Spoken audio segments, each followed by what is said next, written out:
Attorney Chrissy, naulinigan namin na sabi mo para daw nabunutan ng tinik itong pamilya na mga biktima po ng EJK.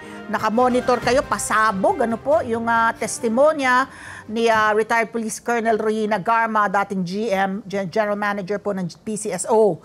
At di umano nga, lumalabas po talagang malapit daw, di umano, kay dating Pangulong Rodrigo Duterte. So, you know, people are surmising, since she's that close to the former president, talagang pa, ano siya, close in, ano, na malapit siya talaga, so she would know. Yung credibility po ng resource person ng Quadcom, how would you assess that? Yung, kasi nga, sworn, no? Under oath po yung mga, ano niya, yung mga sinabi niya. Attorney. As to the statement regarding the reward system, credible. Kasi siya yung may alam, siya yung nautusan, at kinukumpirma niya yung mga dati nang nasabi. Kaya yun yung part ng, kumbaga, labas sa pagkatao niya, kung ano yung sinasabi niya, pareho din sa sinabi na noon. Meron tayong witnesses noon na DDS daw mismo. So dating mga hitman, si Las Cañas, si Matobato, na kinikwento yung nangyari mismo. Ganito po ang proseso. Kung ganun, ang kulang na lang ng mga, kumbaga, piece of the puzzle ay si Leonardo mismo, o kaya si President Duterte, o kaya si Bongo, na sabing, totoo nga yan. Kumbaga, nagsasarado na yung kwento. We have all the parties involved in the picture already. Ang tanong ng marami kasi nga yung credibility, dahil siya rin ba nagpatupad ng war on drugs? Siya ba ganito?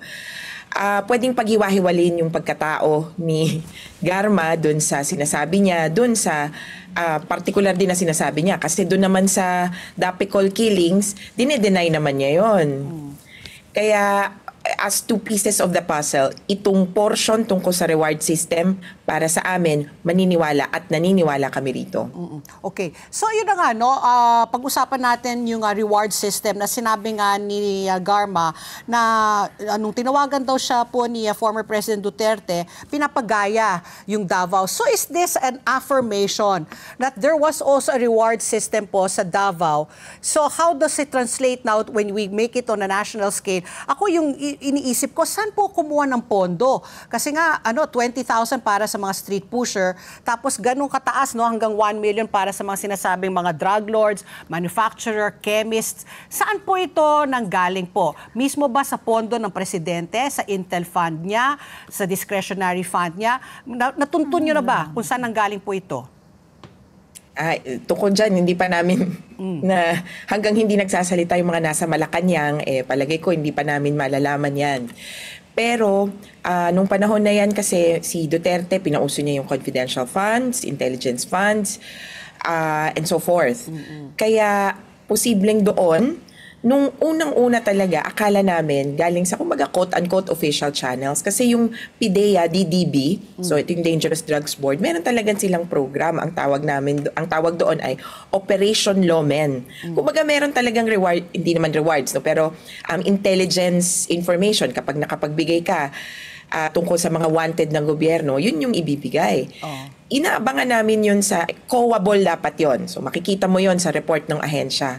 Pero hindi dun lumalabas yung ganitong reward system. Kaya sabi namin, mukhang under the table talaga to. Kasi hindi lang ang hirap i-declare. Kasi paano mo sasabihin walang paper trail. Walang paper trail. Ang hirap i-declare na bakit mo binigyan ng pera dahil nakapatay. Hindi dahil nagbigay ng impormasyon. Kasi yun yung nandun sa program na yun, yung Operation Lawmen. Tapos ang laki pa. Ang dami. Ang dami. Sa dinami-dami ng napatay. 20,000 to 1 million. Ibabayad mo from anywhere to 6,000 to 30,000. Depende which figures you kaya would. nga, if you just look at the conservative figure, 6,000. O Ang gaano masaklap kadami nito, na yun. Attorney Chrissy, regardless kung galing sa CIF, Confidential Intelligence Funds, o sa pondo ng PIDEA, are you saying baka galing pa sa tax na binayad natin? Ito yung buwis na binayaran ko napunta sa pagbayad sa reward system po ng ng mga pumatay ng EJK? Posible. Posible po yan kasi nasa konteksto to ng iba't ibang mga nangyari na noon. Kapag may operation, good job, kukunin yan sa isang parte ng budget ng ahensya na kumbaga parang savings o baka hindi nagalaw o iba yung deklarasyon. ang pondo ng gobyerno naman talaga madaling gamitin at ginagamit ng mga politiko para sa kung sa anong gusto nilang paglaanan. Kaya talagang dapat maging mapagmatsyag. Sabi nyo nga kanina, pinag-uusapan yung 2025, 2028. Nako! Talagang maging mainit tayo sa pagtingin kung sino hahawak sa kaban ng bayan. Pero labas dyan, dito sa lumalabas sa Quadcom, mukhang may pera rin from, well, illegal sources or questionable sources. Kasi lumalabas na ito palang operasyon na to, mas malaki pa, may pogo pa, meron pang kung ano-ano pang gambling and other sources of money. Tapos, merong pahaging na dati na nating narinig na may drug trade syndicate na nag-ooperate from Davao. Ang tanong, gaano ka-involved doon yung Duterte family?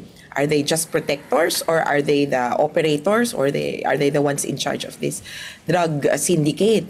Yung Chinese mafia or Chinese group na under Michael Yang na sinasabi.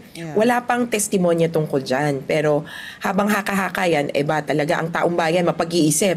Galing ba sa pera ko? Galing ba sa pogo? Nagpera rin ng taong bayan? O ng Chinese nationals? O sa illegal na droga ba talaga? Sana ba talaga? Let's get together. Sunnet 25. Sunnet 25.